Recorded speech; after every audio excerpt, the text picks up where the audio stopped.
everybody, and welcome to another edition of the We Are Mission podcast, a podcast by Missio Scotland.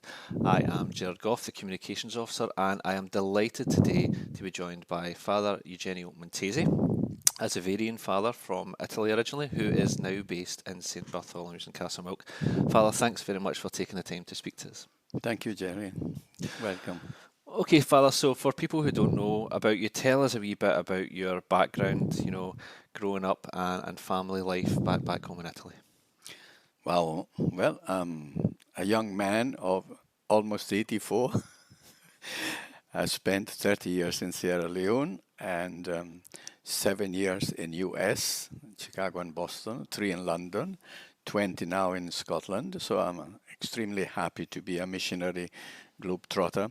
I come from a little place, a beautiful place in Italy, in the province of Ancona, the Marche, and it's called Corinaldo, the birthplace of Saint Maria Goretti. And I treasure that anywhere I go.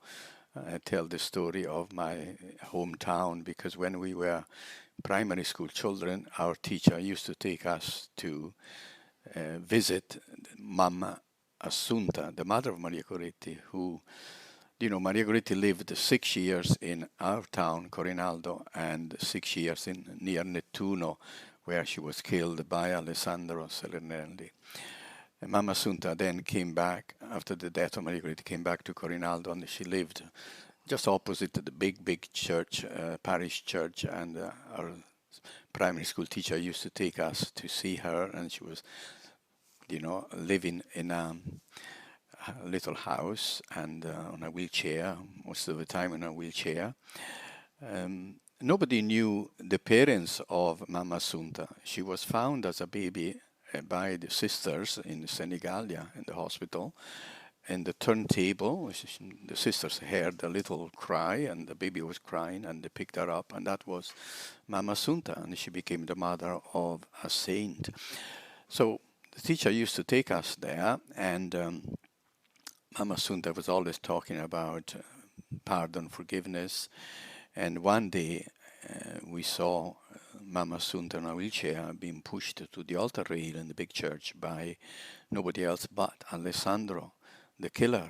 And as children in primary school, really, we were traumatized, shocked, but beautifully remember now, that Mamma Assunta pardoned Alessandro, and Alessandro, after 27 years in prison, finally changed his life.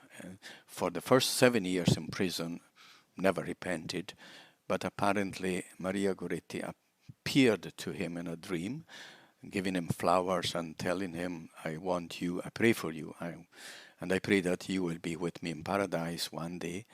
And he changed his life, came out of prison, and first thing he did, came up to Corinaldo, to Mamma Assunta, to ask forgiveness. And she said, of course, God forgive you, so I forgive you, and Maria forgive you too. And I remember at the funeral of Mamma Assunta in 1954, we were there in the church, and the man, the one who was following the hearse, the first one, was Alessandro Serenelli. There is a big church now in Corinaldo, the shrine of St. Maria Goretti, and outside of the church there's a beautiful poster, a beautiful painting of Mamma Assunta Serenelli and Alessandro Serenelli on one side, and the parish priest put big, huge inscription there in the church. This is the shrine of forgiveness, the shrine of pardon. And inside the church, there are 2 people buried at the back of the church.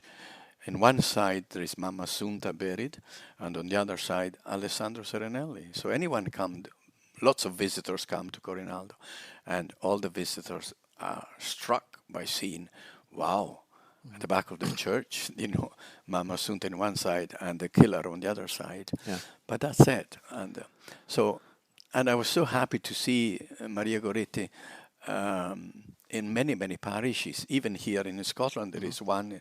I think it's Carntine. I'm not too sure if it's Balornock or... There's definitely one in Glasgow, yeah. Yep. And then I saw it even in Uganda, one parish, Maria Goretti, and in the US, in Chicago, I saw Maria Goretti parish. So I'm so happy. So everywhere I go, I keep telling the story because that's the most beautiful story, forgiveness, pardon, and reconciliation. And in fact, at every Mass, we start with that. So, And so you were saying as a child, that kind of vision was kind of traumatic to see that. But was it when you became an adult, you realised it was quite a strong faith example, an example of forgiveness? Yeah. Yeah, and to meet Alessandro face to face was something. Absolutely. And then to see both of them going up to the altar rail to receive communion, what a lesson. Yeah. Absolutely. To go back to your family, how many of there were you, and were you quite a traditional Catholic family? Well, mom and dad, and then we are three brothers, and the younger brother is also a missionary, a Xaverian missionary in Cameroon. And the other one is, we live in a beautiful farm and fantastic fields, lavender and sunflower and all kinds of trees, fruit trees and so on. There is a big vineyard. My brother produces verdicchio, the white. Oh, nice. And there are 52 olive trees. So every time I go home, fantastic. There are 3 houses in the farm. My brother and his wife, and then the other 2 houses, his children, married now with family, and so on. So it's been kept in the family. Fantastic, yes. Absolutely brilliant. And every Sunday they're all together, the 14 people eating together.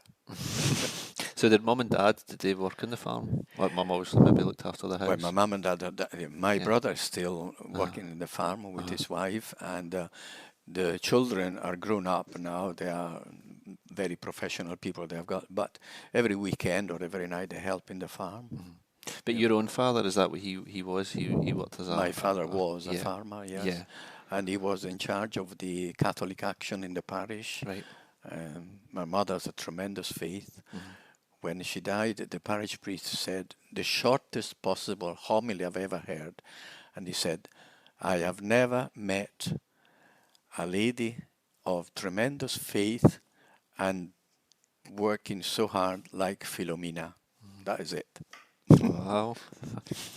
And so, in your school days and something like that, was a vocation of the priesthood something that you always thought about, or did you have an idea? Did you want to be something else when you were older? My story is an amazing one for vocation, because when I was in college, and every time when I was 15, 16 and 17, every summer holiday for 3 months I was sick with bubbles all over the place. I was an allergy. Yeah. And the doctor says, look, there could be 2,000 allergies, so we don't know what. So I was 15, 16 and 17, 3 months of summer holidays, could not enjoy them because I was so sick. And so at night I could not sleep, and I used to go up in the veranda and look up the skies, God, what the heck, what do you want? And then something came inside me, says, either everything or nothing. So I said, what does that mean? Well, leave everything and go. And I met one of the Xaverian missionaries, and he struck me so much. And then I joined, at 18, I joined the Xaverian missionaries, did theology with them, and then I was ordained in Parma. And after Parma, then I wanted to go to Congo because we had studied French, but the superior said, look, we need in Sierra Leone. I said, look, I don't speak English. He said, well, don't worry, we have a seminary in Coatbridge in Scotland. I said, go to Coatbridge in the seminary. There you learn English, and then you go to Sierra Leone. And that's what happened. So at 24 years of age, I came to Scotland, Coatbridge. And how did you find learning English in Scotland? Fantastic. Scotland is great. And that's why after getting so bad in Sierra Leone with malaria, after 30 years in Sierra Leone with malaria, it was so bad that the doctor says, get out of the tropics. So I said, okay, and where do you go? It was a choice between Italy and Scotland, and I said, okay, let me go back to Scotland, nice and fresh. Yeah, definitely no tropics here. So that's a lovely story about your vocation. I take it like the example of St. Maria Goretti's killer and stuff, and the forgiveness must have played a part as a kind of catalyst in the vocation as well, you know, to Yeah, and reaching out to yeah, others, yeah, and then when I met the Xaverians, what struck me was their motto. The motto was, "Make the whole world one family, Caritas Christi Urget Nos," you know, and just go and love everybody, and that's it. So it was a link yeah, between the story of my town and the motto of the Xaverian missionaries: yeah. "Make the whole world one family." That is a fantastic motto, definitely. What surprises did following your vocation bring, if any? Was there anything that surprised you when you decided to take up your vocation? I'm not too sure what. Was there anything that was a surprise about Oh yeah, your yeah. vocation? When I reached Sierra Leone, I also spent a year in Uganda, 6 months in Kenya. I visited Congo 3 times, and I went all over Ghana for finding out about catechetical work. But what struck me in Africa is that it helped me to rediscover faith and trust in God, and faith in humans, seeing people almost at nothing, but always with a smile. So I rediscovered my faith in Africa. Fantastic. They helped me to discover, just life and death. And it's not a matter of what kind of food we have today. We talk about the weather and so on. There is, shall we eat today?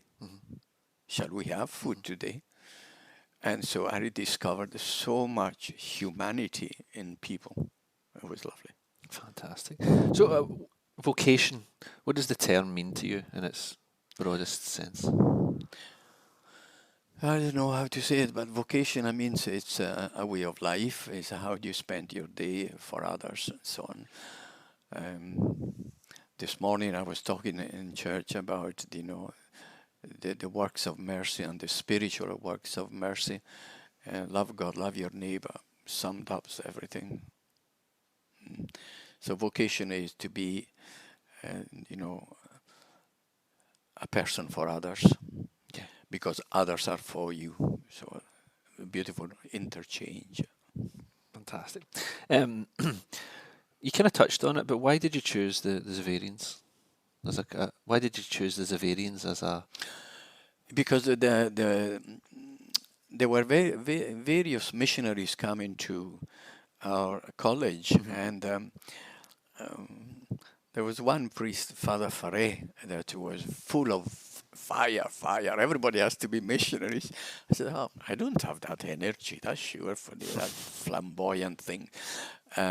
But then when this Xaverian father came, and he was so gentle, and he just left me a note. He says, "Well, there you are. Take it or leave it. It's up to you.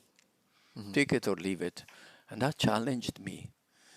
And he left a wee note. Don't let the gift of God pass you by. That really, Got to you. yeah, Yeah. got me. I think the most beautiful things are not taught but caught, and that's something. Yeah. Yeah, fantastic. In terms of your vocation, you've spoke obviously about the motto of the Xaverians being quite an important thing to live your life by. And you've obviously spoke about the importance of St. Maria Goretti, so she's obviously a saint that's very close to your heart, but are there any other saints, or is there a kind of scripture passage that you feel defines your vocation?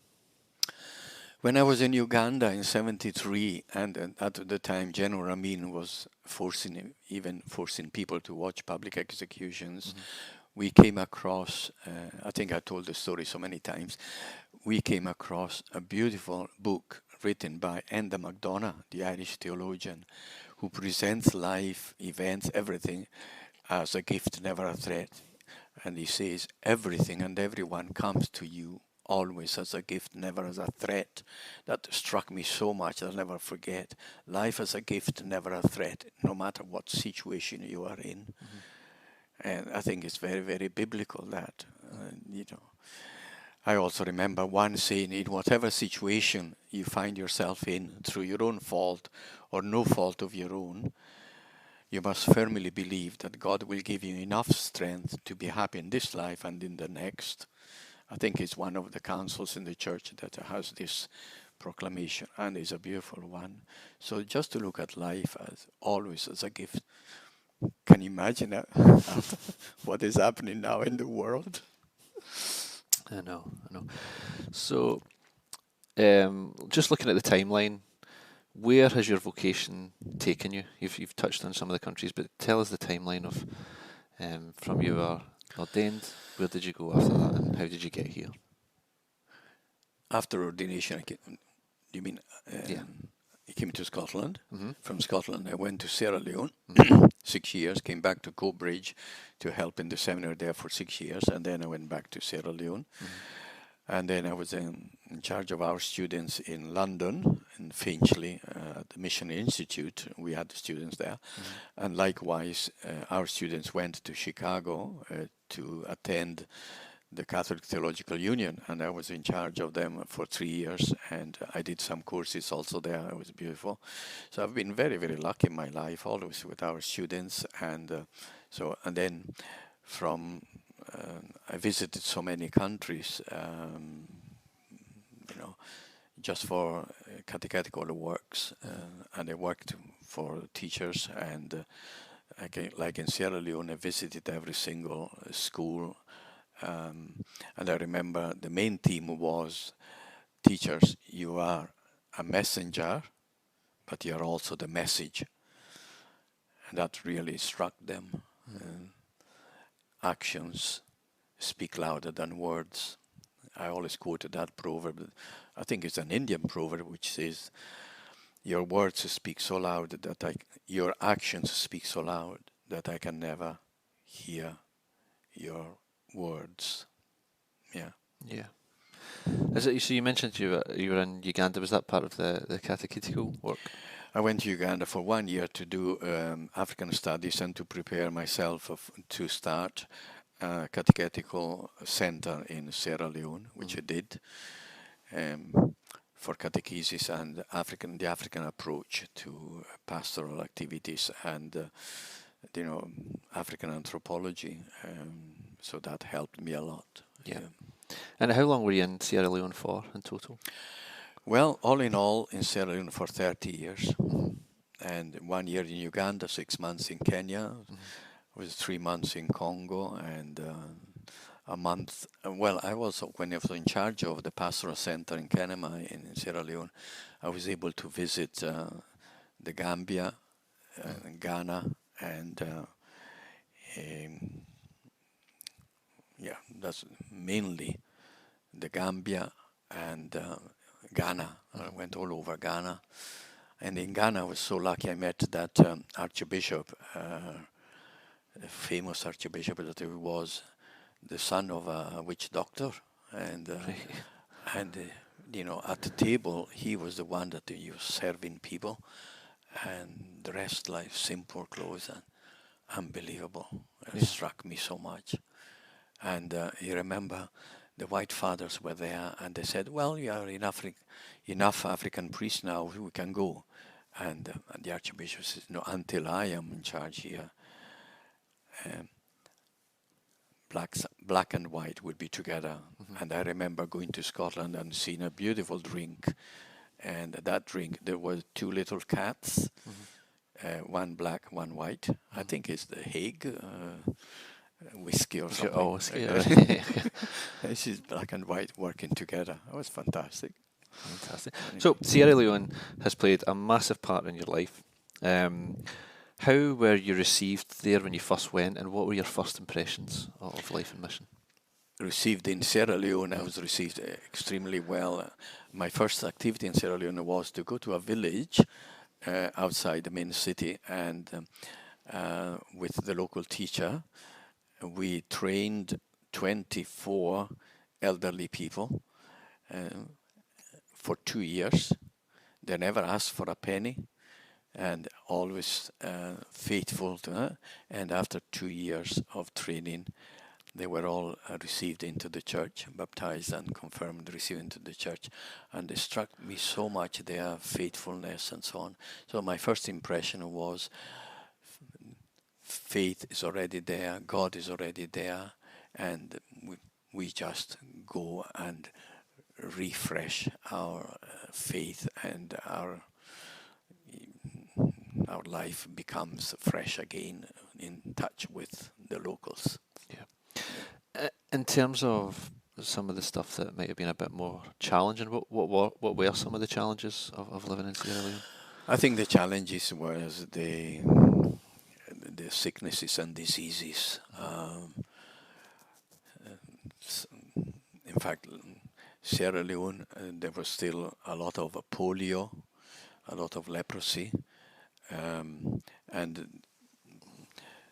one of our priests, Rock of Serra, started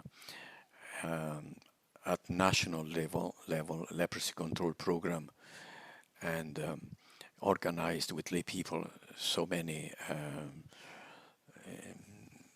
activities for, and there were doctors, nurses going to every village with motorbikes, with Land Rovers, with trucks and so on. And finally, Sierra Leone was one of the first countries where leprosy was controlled. And then the polios where the children were kind of abandoned and seen as, and the Xaverian sisters came along with some of the fathers, and they organized a polio campaign all over the country, and they had an institution where the polio children could be, and the polios are reinserted into societies as normal people and so on. So what struck me so much was the sickness and diseases, but the activities of the missionaries. So it was so nice to join them and all that. Mm-hmm. In terms of in a lot of countries in Africa, there's often conflict as well. Was that something you had to contend with? Yeah, well, as you know, in Sierra Leone there was 11 years of civil war by Fode Sanko, which we met Fode Sanko when I was in Kenema, the pastoral center. The Irish Bishop John O'Riordan said, the situation is so bad that any of you missionaries, if you want to go, just go. And so everybody left. And there was a time when in Kenema, I was at the pastoral center, left by myself. Everybody had gone, and Bishop John O'Riordan was in his house, just the two of us, and shooting, and I've seen heads cut off, and seen arms cut off, and whatnot. And that was, terrible. But the local people said, until you stay, we stay around. But we experienced so many dramatic things at that time. The civil war, diamonds. Sierra Leone is rich of gold, diamond, bauxite, and so on. They could all be millionaires, but everything goes away.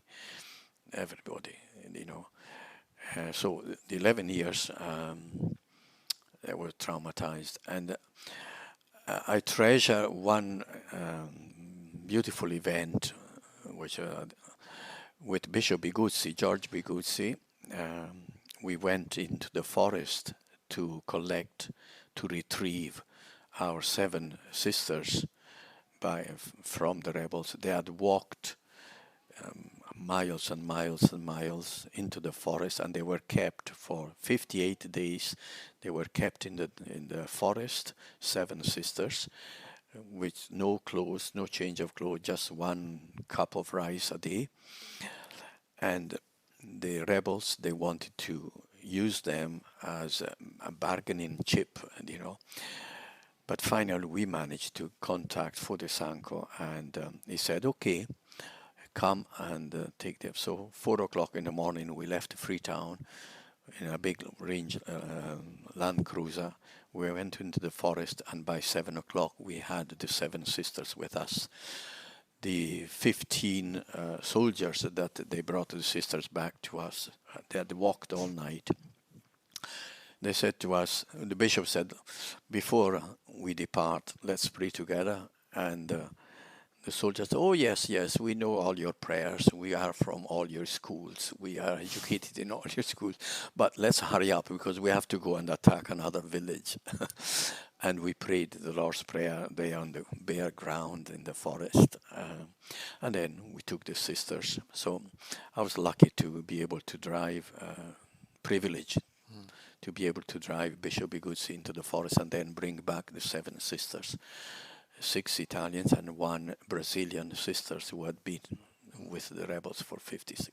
Traumatized, obviously, because they had seen youngsters being killed and butchered and all the rest of it. Yeah. And so were they? Was force used to get them back, or was it negotiation? We just practically they gave up. After 58 days, they saw that there was no. They gave us a registered cassette, a recorded cassette, and they said, "That's what you have to do. You have to present this cassette to the BBC London, and we want to hear it. If we don't hear it within a month, then there will be problems."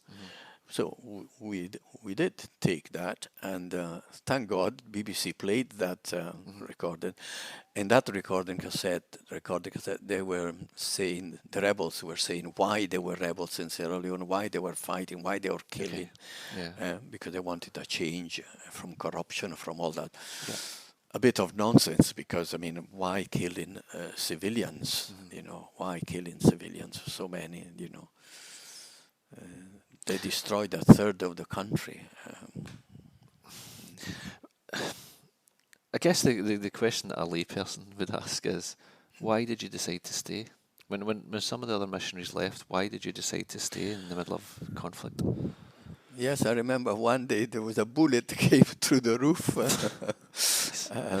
No, I decided to stay because, I felt, to be with the people, it's so nice, it's so good to be with people. Why running away anyway?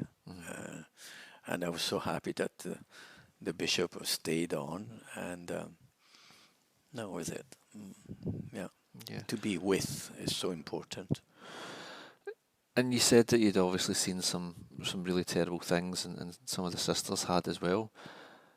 How do you get past that? Like, how is it not something that's still traumatic to this day? Yes, well, now and then, if I keep talking about these things, now and then I get so moved and so emotional that I need to stop thinking, but it has enriched my life tremendously. When you suffer with people, and I think you grow so much. You grow in faith, in hope, in charity. You grow in patience, understanding people. I've never seen so many people suffering so much as I've seen in Sierra Leone. Innocent people. To take the conversation up, to make it a wee bit lighter, do you have any really fantastic standout memories or stories from your time spent in Sierra Leone? I remember going to a funeral, and a funeral of a lady that was trying to, be on a journey to become a Christian. And she died, a young lady, and the husband was not a Christian, not a Muslim. He was the African tradition religion. Right. Okay. And when we reached the grave, I prayed and blessed the grave and all people around. And this man said, "Father, stop. I want to pray before you close." And he bent down and talked to his wife, and says, called her by name, and says, "I thank you for being with me for so many years. I thank God for the gift of you." So I said, "Oh my goodness." One that we can call it, I don't know what we can call it, and thanking God, praying to God. And the other thing is that they have God in their all that, not God. If God agree, always God, and thank God. Another image that I have is when a child is born, um, the the father takes the little baby naked, take the little baby outside the door, and raise the baby up to the sky and say, God, thank you for life, and say to all the people, here is the baby, here is the man. Fantastic thing. So spontaneous, so natural. Couldn't do that in Scotland, too much rain. That's right. So, because you have a lot of missionary experience and you'll know some of the most important qualities or characteristics that a missionary must possess, what do you think they are? What's the most important qualities or characteristics you need? As I mentioned, to be with. I think it's sometimes you cannot do much. You're not only the Lord is the Savior. You cannot save from situation. I think it's to remain silently close to people and to remain with them. Mm-hmm. To journey along with them is a beautiful experience, and that's it. Journey on. Yeah. In terms of actually being a missionary, what are the positives that you take from it, and what were some of the maybe the more negative aspects about it? Well, when you feel you cannot, when you know that you cannot solve problems and all situations, that's really, you have to go back into yourself. Mm-hmm.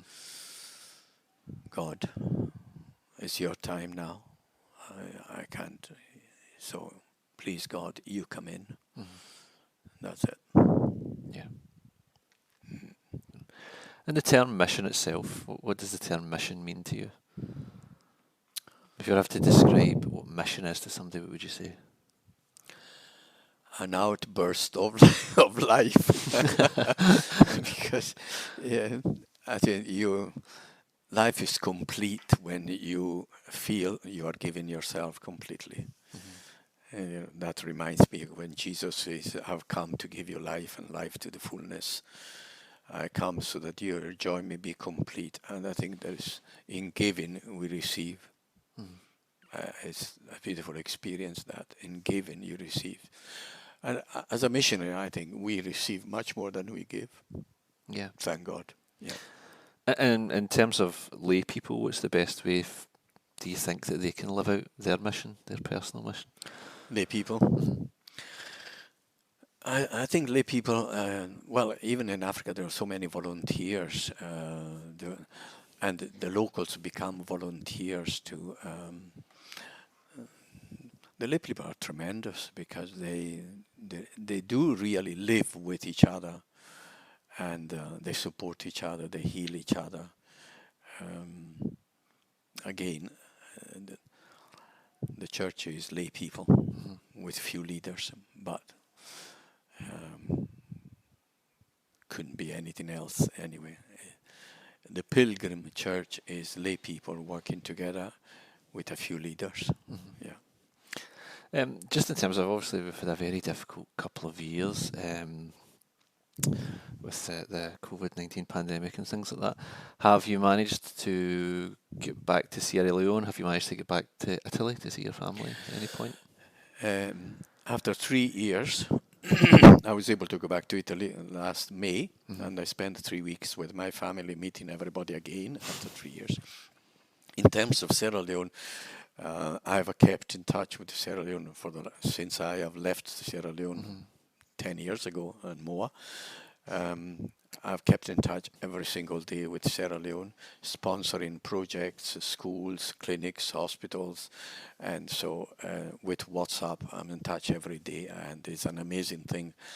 So teachers, young people, I've got plenty of pictures and plenty of projects.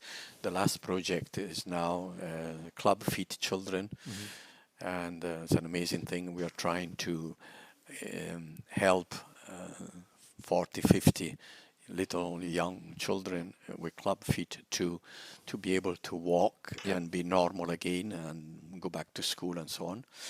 and tremendous talking about lay people are doing all this. We just given certain directions, and but lay people are organizing all these activities and projects. Even the two parishes here in Castlemilk, they have come and helped in so many projects for not just Sierra Leone, but we are in 19 developing countries, from Bangladesh to all over Africa, all over Latin America, the Amazons and so on. So we are so happy, and the people here in Scotland are tremendously they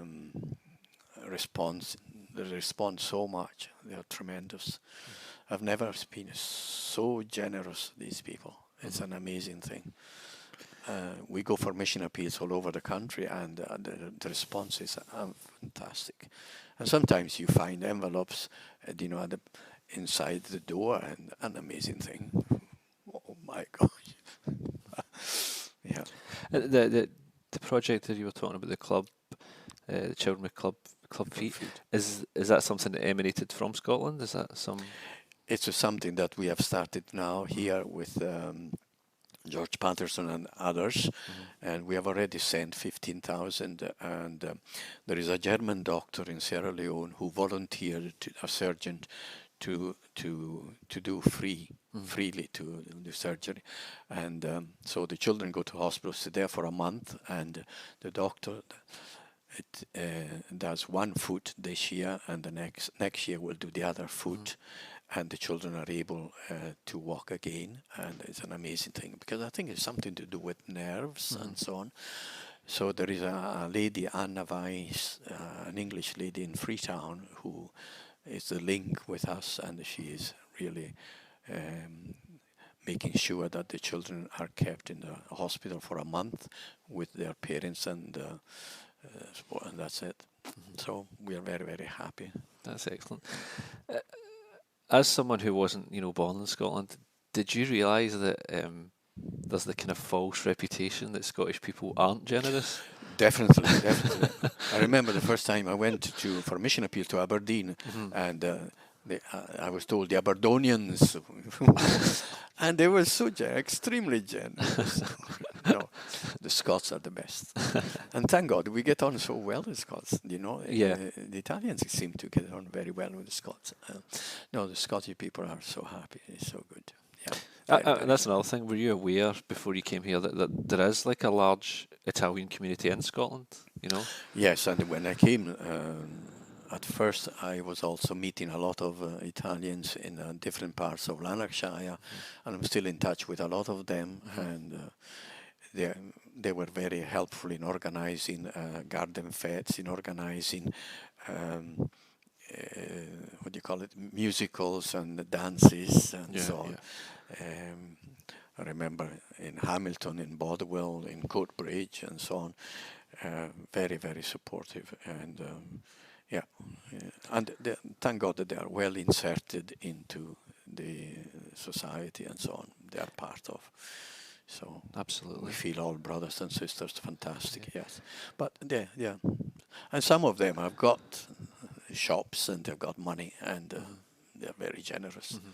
I remember when the last time I went to Sierra Leone, previous to this, they had a dinner dance for Sierra Leone, and one couple put an envelope in my pocket. When I went home, there were £4,000.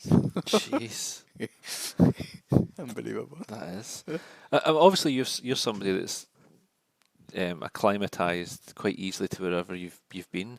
But was there something nice about knowing that there was an Italian community in Scotland? Being an Italian yourself? I don't know how to answer that. I think sometimes you feel a wee bit more at home. You maybe wouldn't be as homesick, Yeah. But I feel at home with I feel at home with them, and also I'm happy that they feel at home with the wherever they are. Yeah. They really it's one family. Yeah. And well, you could say that your home has been Italy, Sierra Leone, or Scotland at any given time. You're in Scotland just now. What are some of the things that you miss about Italy, and what are some of the things you miss about Sierra Leone? About Sierra Leone, I miss people, and I miss getting involved in all the real essential work, like education, health, and in development. I miss that. And in Italy, I miss the sunshine and the family and the land we live in, the farm and so on, and the joy of being in such beautiful weather. With Scotland, I don't miss anything because I'm here and I'm enjoying everything. Just to talk about the Xaverians, what's the current situation for the Xaverians throughout the world in terms of numbers and things like that? We have 750 Xaverian missionaries, priests, and then we have about 50 or 60 brothers who are professional people like teachers, doctors, and nurses and whatnot. We also have about almost 400 Xaverian sisters, and again, they are very international. We even have some Chinese priests, and we have lots of vocations now, not from Europe, but from developing countries like Burundi, like Congo, like Yaoundé in Cameroon. We have a theology there. Philippines, Mexico. We have a lot of vocations from these other countries and so on. So as Xaverians, still quite a big number. And we are in the 4 continents apart from Australia, Oceania, we are in the others. Excellent. And was your brother a Xaverian as well?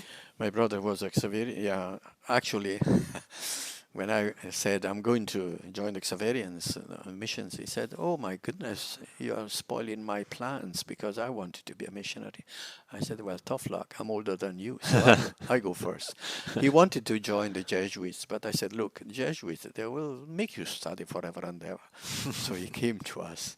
Then he was sent to Milano, Università del Sacro Cuore, to study. But he worked in Congo, he worked in Cameroon, and unfortunately he passed away in Cameroon, and he's buried there in Cameroon. A terrible tragedy at that time. What happened? A stroke, and and the ambulance took him from one place to the other. That 12 hours of journey in an ambulance and bad roads and so on. Anyway, that was the time when I discovered one Scottish thing that I didn't know anything about. When my brother was not responding, they said the Glasgow scale. I said, "What's that? Glasgow scale?" Glasgow scale that measures the brain. If the brain is fully alive from 3 to 15. If it's 15, it's fully alive. If it's 3, it's dead. And my brother was 3 first, and then he went up to 3.5, and he went up to 5, so there was hope, and then went back to 3. And so it's called the Glasgow scale. I never knew that. There you go. There you are. God rest them. You've experienced the church in different places. How do you think the church in Scotland differs from the church in Italy or the church in Sierra Leone? What do you think are the differences? Well, the church in Africa, and particularly in Africa, but in Congo, Burundi, and other missions, and also Sierra Leone now, the church is full of people, so the crowds and crowds and crowds. And also in Africa, the church is young people. That's the big difference from here. You know that in Africa, the young population, so the vast majority are young people, up to 30 or so. So there is so much life and singing, dancing, and activities and so on. So that's the big difference here with here. In Italy, I found now there is a revival of young people. I was very happy to see that young people are taking part in lots of renewal in the church. I was very happy about that. Yeah.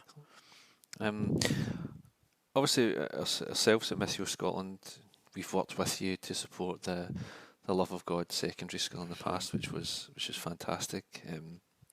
A really worthwhile project.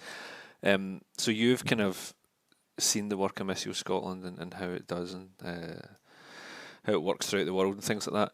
Why do you think it's important for people to support Missio Scotland and its partners in the Pontifical Mission Societies? I think it's so important to be in touch with Missio and to help Missio, because Missio, unlike some of these agencies, they give everything that they receive. It's not like some, I don't want to mention, but some of the big charities, UN things, UN charities, I was shocked to see that 70-80% goes for running the charity and only 20-25% reaches the people. Instead with Missio, I think it's 99.9 reaching the people. And so that's, I would support Missio and Skiaf, both the Scottish charities are fantastic for that, And the people are very happy when they know that, and when the missionaries reassure the local people that 99% of the donations going through Missio reach the people. That is tremendous, I was shocked in Sierra Leone when, anyway, let's not talk about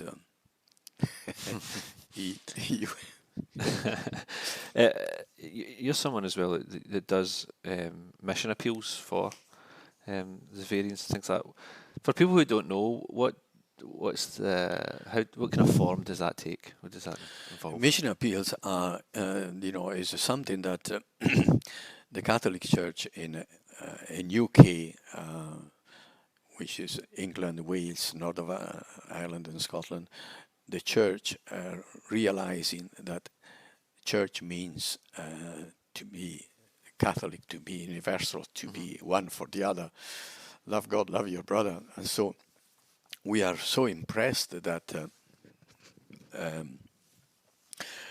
every parish has a mission appeal, which means a person from sisters or religious orders or not, missionary orders, comes for a visit once a year to every parish to make sure that the people realize they are part of the universal church. They are part of the global family. And, we keep saying the world is my village, and that is so true. And it helps the people to realize that they are part of others. Black, yellow, white, red, it's one family. And that's why also we are so happy that our motto is make the whole world one family. And the people are responding so much. I don't know. I'm really struck by the response on the mission appeals. It's not so much money, but it's also they realize that they are. When I say, for example, to the people on mission appeal, how can we go to bed at night if I know that my brother hasn't had a meal, And then how can I go to sleep? And I always quote, let's share and live simply, that others may simply live. That's shocking, really, but beautiful. Yeah, that's lovely, that quote. Okay, I've taken up enough of your time here, but I'll ask you one last wee question that I ask everyone. It's a wee light-hearted one. Tell people something about yourself that they might not know. Do you have a hidden talent? Are you a great singer or dancer? Or tell us something about yourself They might Well, not know. I'll tell you something that a comment from my the priest in Italy who knew me more than anybody else. And when I was ordained, he said, "Well, I've never met this guy in a bad mood. I've only seen him smiling. That's it." Well, I can vouch for that. That is absolutely true. Father Eugenio, thank you very much for giving up more of your time to speak to us, and we wish you all the best. Thank you. Jerry, thank you so much for coming. Remember St. Gerard, Absolutely. and thank Missio. Okay, we are grateful to Missio from different parts of the world, not just Sierra Leone, but so many other parts. Yeah, Thank you, Father. thank you so much. Thanks.